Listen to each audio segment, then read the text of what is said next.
Welcome to our Easter Assembly. Marcellus was a Roman horse. He had trained at the finest stables in Rome. He was a beautiful looking horse. He was jet black, tall, strong, beautiful flowing mane and tail. And he was fast, very fast. He'd won loads of horse races and he'd been given loads of awards.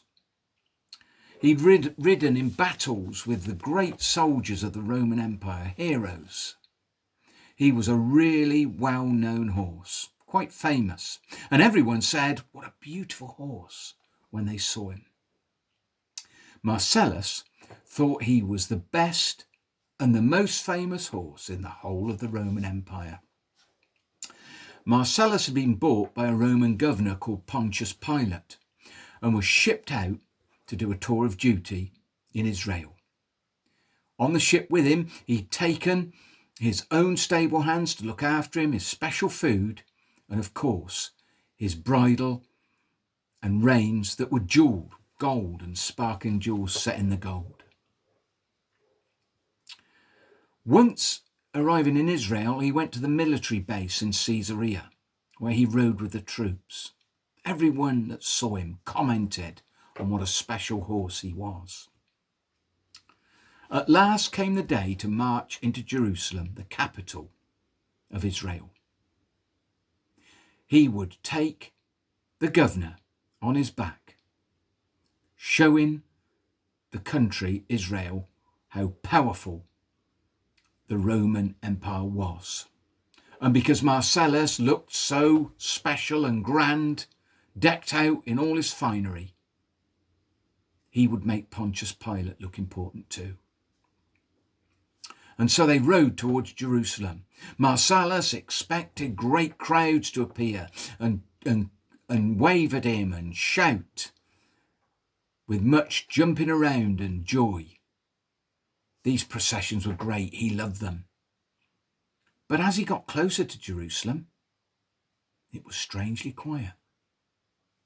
No one came out to see them. Pilate sat on his back with sword raised, scowling. Where were the people?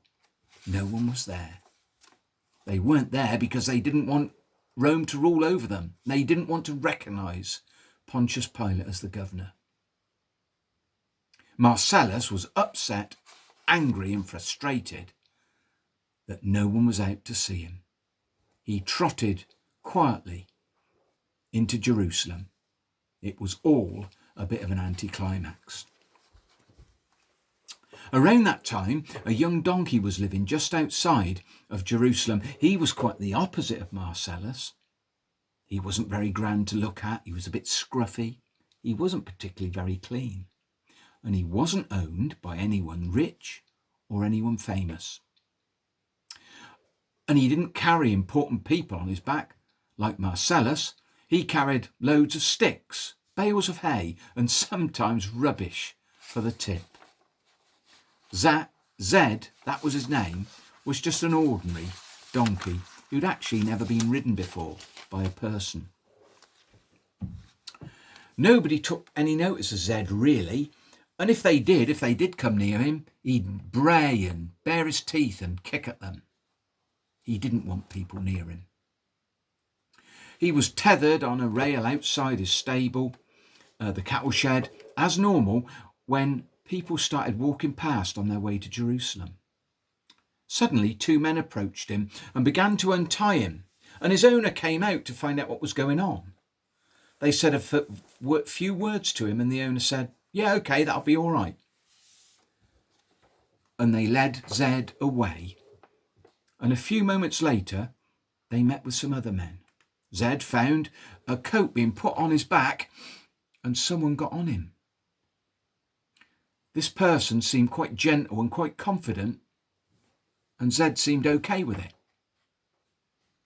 Very soon, big crowds were walking with Zed and the men going into Jerusalem. Some of them grabbing palm branches off the trees and waving them about. People were jumping for joy and shouting things like, "Hosanna to the Son of David. Hosanna to the King of Kings." Some people put their coats in front of Zed as he walked over them. That was a bit like putting red carpet out for our Queen, something that you did for royalty. It seemed a great procession had come to join in and to watch this special person come into Jerusalem, and also this rather ordinary donkey. Zed was proud. He felt humbled at the same time, but he was really happy that he was able to carry Jesus into Jerusalem. He knew that Jesus was the most important person he'd ever taken on his back, the most important load he'd ever carried in his whole life. In a grand stable not too far away, Marcellus heard the noise and the shouting and the celebration. He was quite upset and jealous. That welcome should have been for him. All I hope, he thought to himself miserably, is that all that noise is for some worthy animal. I hope it's a magnificent beast that is receiving that royal welcome. If only Marcellus had known the truth. Well, our second story for Easter is I would like, with the use of A4 paper, to tell you the story of Good Friday and Easter Sunday. I'm going to move the camera and hopefully this will work. Hopefully I can do it because I'll be kind of working upside down. Well, after the day after Palm Sunday, on the Monday of Easter week and the Tuesday and Wednesday and Thursday, Jesus went into Jerusalem and he told the people about God. And he told stories. And the leaders of the people didn't like him. And they made plans to kill him. And you know that on the Thursday evening, Jesus shared a supper called the Passover supper with his disciples. It's been come to known as the Last Supper, because that's the Last Supper that Jesus had with his disciples before he was killed. After supper, Jesus went out into the garden and prayed to God. When he'd finished, he rejoined his disciples, and then he was arrested. I'm going to cut this A4 paper in half and we'll reveal some different shapes. You know what happened next. Jesus was taken and put on trial before the Jewish leaders.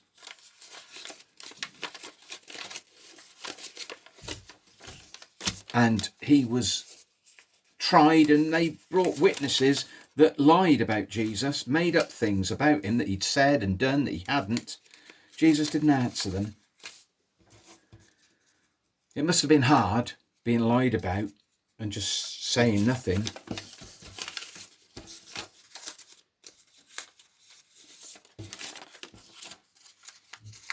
And there are all the parts. And you know what happened was that they decided they were going to crucify Jesus. And so they made him carry his cross up a hill.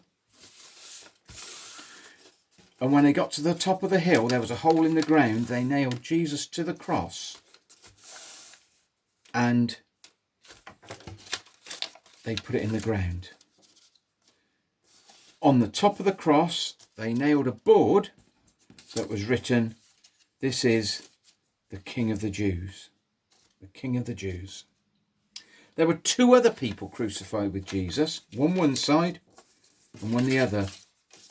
One of the criminals turned away from Jesus, insulted him and said, couldn't he save them all? But the other criminal turned towards Jesus. He told the other criminal off and said to Jesus, "You've done nothing. You're innocent. Please remember me when you come into your kingdom." And Jesus said, "Today you'll be with me in paradise." And while he was hanging on the cross, the soldiers who were on guard gambled for his clothes using 2 dice.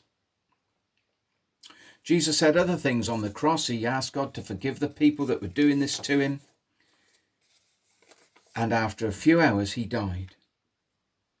Just to make sure he was dead, the soldiers put a spear in his side and blood and water came out of the wound, and they knew then that he was dead. The next day was a special holiday, and they had to take Jesus down quickly, and he was buried in a friend's tomb, which was a cave really, and they put a big boulder on the entrance with Jesus' body inside. On the Sunday morning, 2 days later, some women came to the tomb. They wanted to clean Jesus' body because everything had been done such a hurry on the Friday. But when they got there, the tomb was empty. Jesus had risen from the dead. And that really is the main part of the Easter story, that Jesus died on Good Friday and he came back to life. He was raised to life by God's power on Easter Sunday.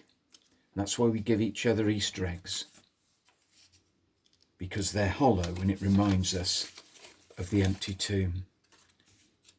And Easter Day reminds us that Jesus came back to life. And that is how you tell the story of Good Friday and Easter Day, Easter Sunday, with a piece of A4 paper. I hope you like that, the two stories there. I will do a quiz in a minute, but I'll do that on a separate recording. And I hope that you all have a really good Easter. May God bless you this Easter. I pray that you'll have a good time with your family, your friends, and I hope that you get an Easter egg or two and enjoy them. Have a great holiday from school, and I hope to see you again in the new term. Happy Easter! Happy Easter! Bye! Bye!